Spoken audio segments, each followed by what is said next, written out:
오늘 우리에게 주신 하나님의 말씀은 마태복음 28장 1절에서 10절의 말씀입니다. 신약성서 52면입니다.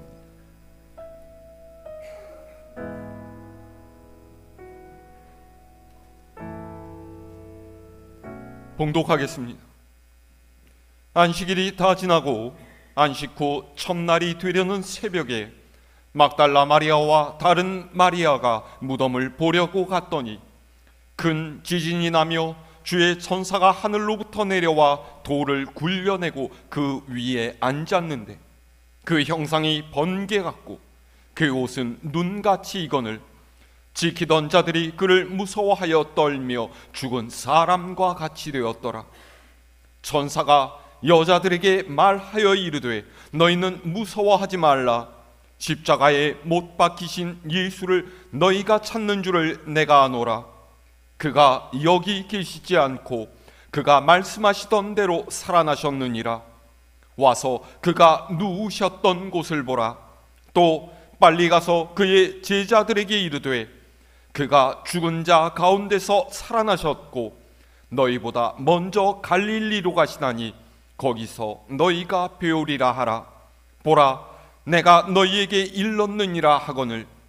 그 여자들이 무서움과 큰 기쁨으로 빨리 무덤을 떠나 제자들에게 알리려고 다름질할세 예수께서 그들을 만나 이르시되 평안하냐 하시거늘 여자들이 나아 그 발을 붙잡고 경배하니 이에 예수께서 이르시되 무서워하지 말라. 가서 내 형제들에게 갈릴리로 가라 하라. 거기서 나를 보리라 하시니라. 아멘.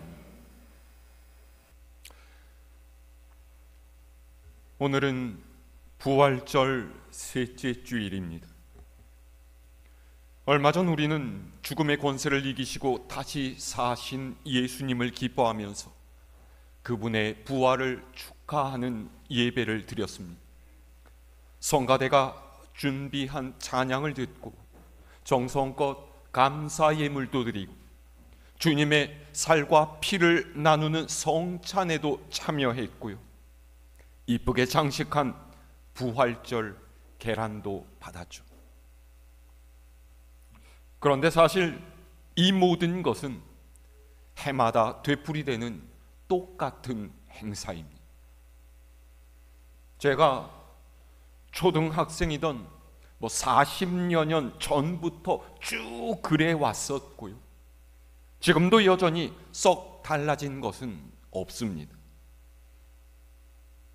그렇게 비슷비슷한 부활주의를 지내다 보니 정말로 우리 마음에 주님의 부활로 인한 기쁨과 감격이 있느냐, 그런 질문을 하게 돼요. 그렇지 않습니까? 부활절 계란은 작년도, 재작년도, 또 그 전에도 받았었습니다. 성가대의 찬양을 듣는 것도, 감사 예물을 드린 것도 똑같습니다. 사실 부활주일 뿐만이 아니라 추수감사주일도 그렇고요, 성탄절도 매번 비슷한 행사가 되풀이된다라는 점에서는 똑같죠. 저희 어머니께서 가끔씩 하시던 말씀 중에 듣기 좋은 꽃노래도 한두 번이지 자꾸 듣다가 보면은 나중에는 진절이 난다, 그런 말씀이 있습니다. 아무리 감동을 주고 기쁨을 주는 것이라도 그것이 자꾸만 반복되다가 보면 시들해지고 본래 지녔던 의미와 느낌이 퇴색되어 버린다 라는 뜻이죠. 여러분, 이번 부활주일 어떻게 지내셨습니까? 하나님의 은혜를 깊이 묵상하면서 주님의 부활을 가슴 벅차게 맞이하셨습니까? 아니면 아이고야, 올해도 벌써 부활주일 왔네, 그런 시큰둥한 마음으로 여느 때와 다를 바 없는 시간을 보내셨습니까? 그리스도인이라면 주님의 부활을 무엇보다도 기뻐하면서 그 부활의 소망을 힘입어서 앞으로 더 힘차게 살아가야겠다 다짐할 수 있어야 하는데, 부활주의를 맞은 우리의 모습이 과연 그랬느냐 한 거예요. 오늘 말씀은 예수님의 매장 이후에 무덤을 찾아가는 두 여인의 모습으로 시작합니다. 예수님께서 십자가에 못 박히실 때에도 아픈 마음으로 지켜보았고, 장례 현장에도 함께 했던 이 여인들은 예수님께서 무덤에 묻힌 지 셋째 날, 그러니까 안식 후 첫날 새벽 동트기 전에 예수님의 무덤을 찾아가죠. 여러분, 이 장면을 한번 상상해 보시죠. 이른 새벽에 죽은 사람이 묻혀있는 무덤을 찾아가는 것은 여자인 그들에게는 절대로 쉬운 일이 아니었을 거예요. 아직 주인은 주변을 분간하기 어려울 정도로 어두컴컴했고, 금방이라도 누군가가 훅 튀어나와서 뒷덜미를 움켜쥘 것만 같았겠죠. 그런데 여인들은 다시 돌아가려는 생각을 하지 않았어요. 왜입니까? 사랑하는 주님을 싸늘한 무덤에 둔 채로 그냥 있을 수가 없었기 때문이에요. 그만큼 그녀들은 예수님을 사랑했고 예수님의 죽음을 가슴 아파했어요. 주님이 돌아가신 때부터 줄곧 눈물을 흘리며 슬퍼하다가 이대로 앉아 있을 수가 없어서 어떻게 해서든지 주님의 시신이나마 잠깐 볼 수 있을까 해서 그들은 길을 나섰던 거죠. 무서움과 두려움 속에서도 이 여인들, 막달라 마리아와 다른 마리아는 서로를 의지하면서 종종 걸음으로 예수님의 무덤으로 달려가는데, 거기서 기가 막힌 일을 겪게 돼요. 자, 오늘 2절에서 4절의 말씀 함께 읽어볼까요? 시작.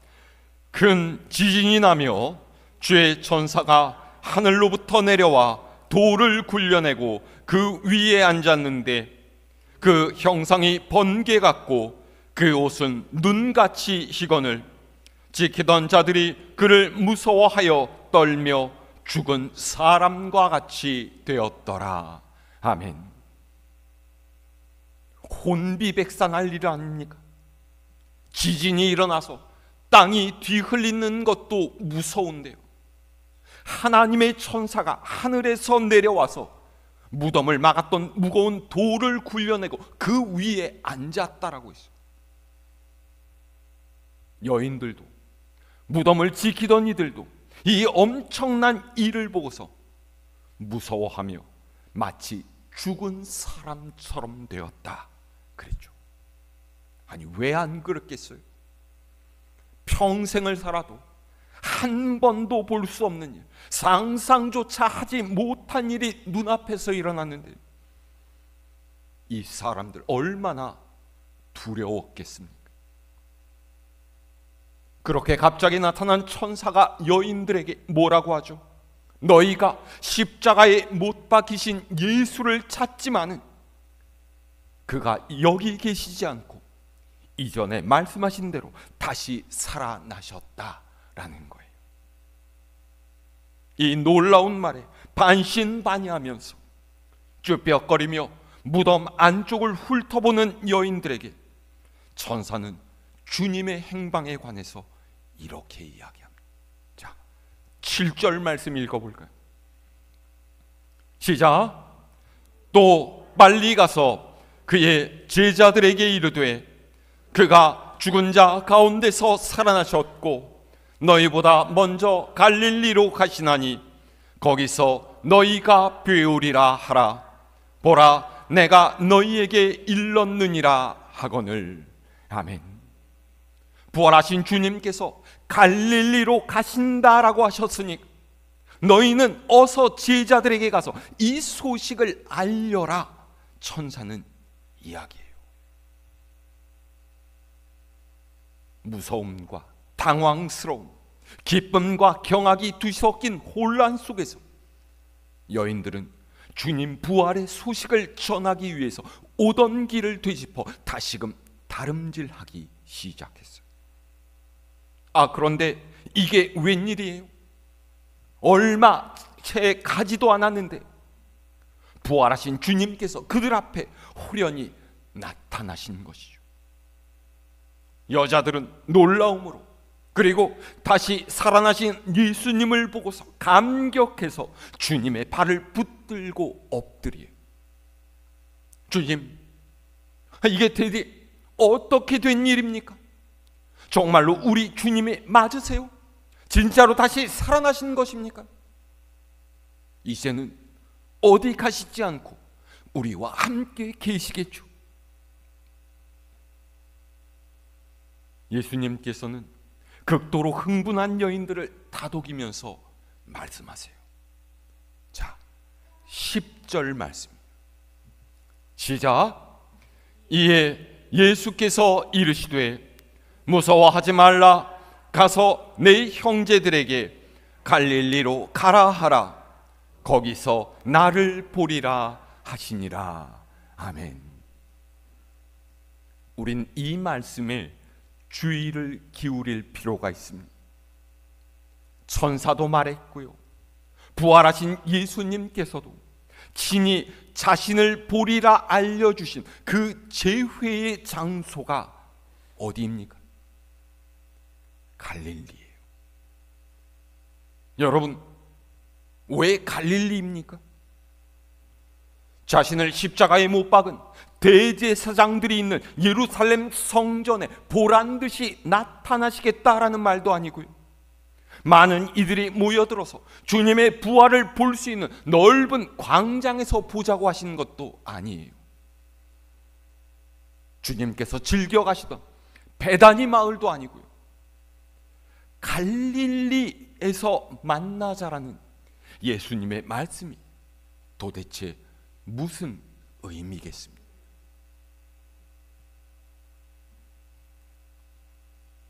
갈릴리는 예수님께서 공생의 3년 동안 말씀을 전하시고 병자를 고치시고 여러 가지 기적을 행하며 활동하셨던 주 무대입니다. 그런데 한편으로 갈릴리는 유대인들에게는 매우 천대받던 지역이었어요. 사실 이것이 부활하신 주님께서 갈릴리에서 만나자고 하신 중요한 이유 중에 하나죠. 성경에는 사람들이 갈릴리 지역을 무시하는 이야기들이 여러 군데 기록되어 있는데요, 야, 내가 메시아를 만났어 라고 하는 빌립의 말에 친구인 나다나엘은 나사렛에서 무슨 선한 것이 날 수 있느냐 냉소했습니다. 놀라운 권세로 말씀을 전하시는 예수님을 보면서도 사람들은 그리스도가 어찌 갈릴리에서 나오겠느냐라면서 그분을 메시아로 인정하려고 하지 않았죠. 왜요? 갈릴리는 가난하고 못 배우고 사회의 주류에서 밀려난 사람들이 사는 지역이었어요. 하루 벌어서 하루 사는, 남들이 어렵고 힘들고 더러운 일이라서 피하려고 하는 그런 일을 하면서 간신히 생계를 이어가는 사람들이 많은 지역이었던 거죠. 베드로와 안드레, 야고보 등 업으로 살던 제자들의 모습도 마찬가지였습니다. 고기잡이에 허탕을 치면 그들은 당장의 끼니를 걱정해야만 했어요. 심지어 그들은 안식일에도 쉴 수가 없었습니다.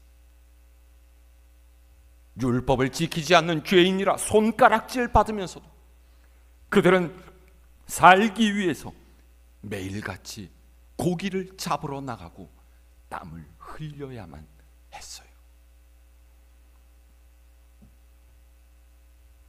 이런 이유로 갈릴리 바깥에 사는 유대인들은 갈릴리 사람들을 깔보았습니다. 빈천하고 비루한 삶을 살아가는 그들을 업신여기면서 멸시했죠.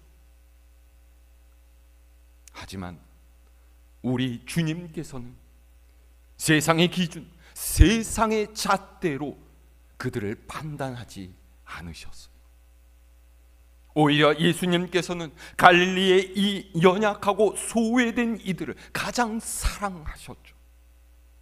세리와 죄인과 창녀의 친구라고 불리는 것을 마다하지 않으셨던 거예요. 갈릴리의 사람들은 모두 예수님의 친구였고 이웃이었습니다. 주님께서는 그들의 아픔을 함께 느끼셨고 그들의 삶의 고통을 이해하셨을 뿐만 아니라 그들의 아픔, 그들의 질고까지도 넉넉히 품어주셨던 분이셨어요. 그리고 분명히 갈릴리의 사람들 또한 그런 우리 주님을 사랑했을 거예요. 그러면 부활하신 예수님께서 제자들을 갈릴리에서 만나자라고 하셨던 이유를 우리가 조금이라도 짐작할 수 있지 않겠습니까? 언젠가 이런 글을 읽었던 적이 있습니다. 오늘 이 땅에 예수님께서 다시 오신다면 그분은 자금의 이 세상을 보시고 과연 무슨 생각을 하시고 어떤 마음을 품으십니까? 그분은 시대의 어느 쪽을 먼저 바라보시고 사회의 어느 방향으로 먼저 발걸음을 옮기실까? 예수님의 눈길이 어디에 더 오래 머무르고 어떤 곳에서 예수님은 발걸음을 멈추실까? 아마도 그분은 사회의 뒤편을 먼저 바라보실 것입니다. 단식과 신음이 있는 곳으로 먼저 발걸음을 옮기실 것이다.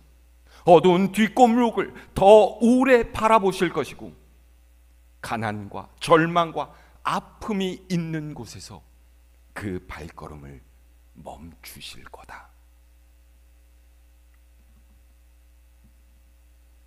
여러분은 어떻게 생각하십니까? 저는 이 글에 10분 동의합니다. 만약 오늘 우리가 살아가고 있는 이 시대에 예수님께서 오신다면 그분은 정치인이나 재벌 총수와 어울려 만찬장에 계시지는 않을 거예요. 휘황찬란한 대도시의 번화가로 가시지도 않을 것이고요.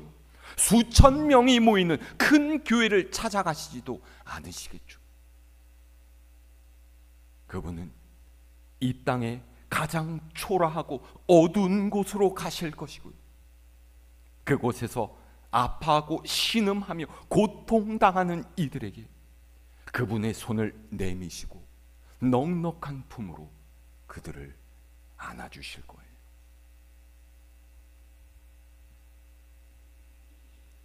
갈릴리는 그 시대의 민초들이 살아가는 삶의 자리였습니다.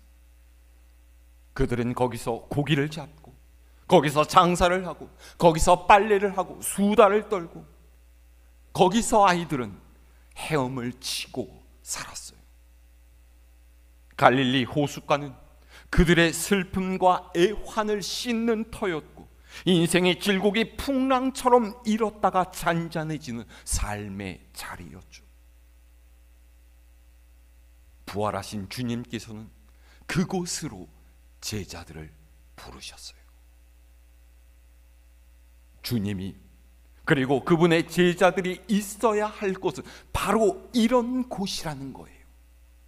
크고 화려한 예루살렘의 성전이나 관리들과 종교 지도자들이 모인 고상한 세계가 아니라 울고 웃고 때로는 다투고 화해하며 살아가는 사람들의 보편적인 삶이 있는 곳, 힘없고 가진 것 없어 삼류로 취급받는 연약한 이들의 삶이 있는 갈릴리의 그 현장으로 우리 주님께서는 그분의 제자들을 부르셨어요.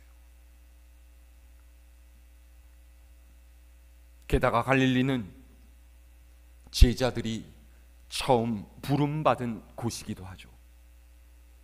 예수님께서는 3년 전 바로 이 갈릴리 호숫가에서 베드로를 포함해 고기를 잡고 있던 어부들을 제자로 부르셨습니다. 부활하신 주님께서 다시 갈릴리로 제자들을 부르신 것은요, 그들이 처음 부름받았을 때 그 감격과 열정을 다시 되살려서 부활의 주님 안에서 새롭게 출발하기를 원하셨기 때문이에요.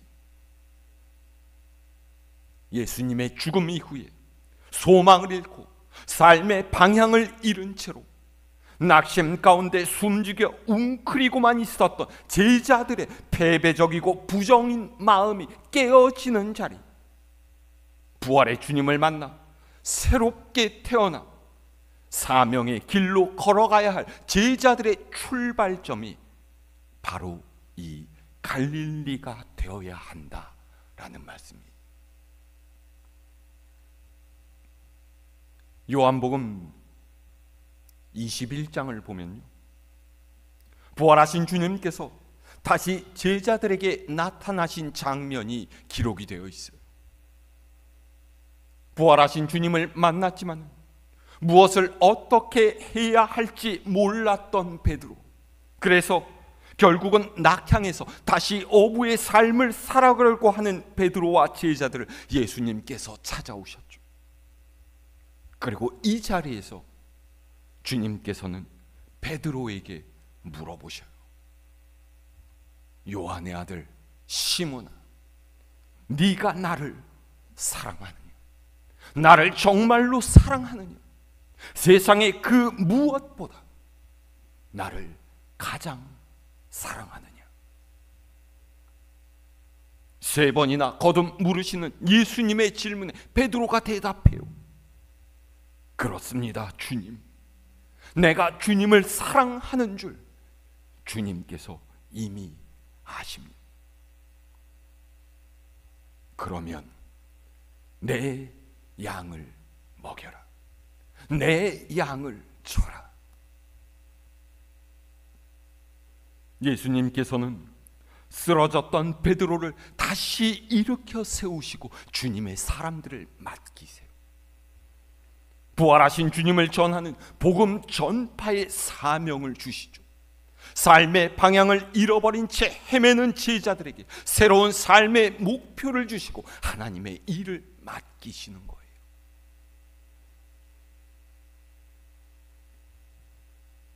여러분, 부활하신 예수님께서 오늘 우리에게도 똑같이 말씀하세요. 갈릴리로 가라. 거기서 너희가 나를 볼 것이다. 여러분, 주님께서 우리를 부르시는 이 갈릴리가 어디이겠습니까? 절망과 낙심의 마음을 벗어던지고서 부활하신 주님을 만나러 달려가야 할 우리의 갈릴리는 어디이겠어요? 삶의 어려움과 두려움을 털어내고 새롭게 태어난 주님의 제자로 살아가야 될 우리의 갈릴리는 어디입니까? 우리의 구세주이신 예수님께서 부활하셨다는 기쁜 소식을 전하며 하나님의 사랑과 은혜를 나누어야 할 여러분의 갈릴리는 어디입니까?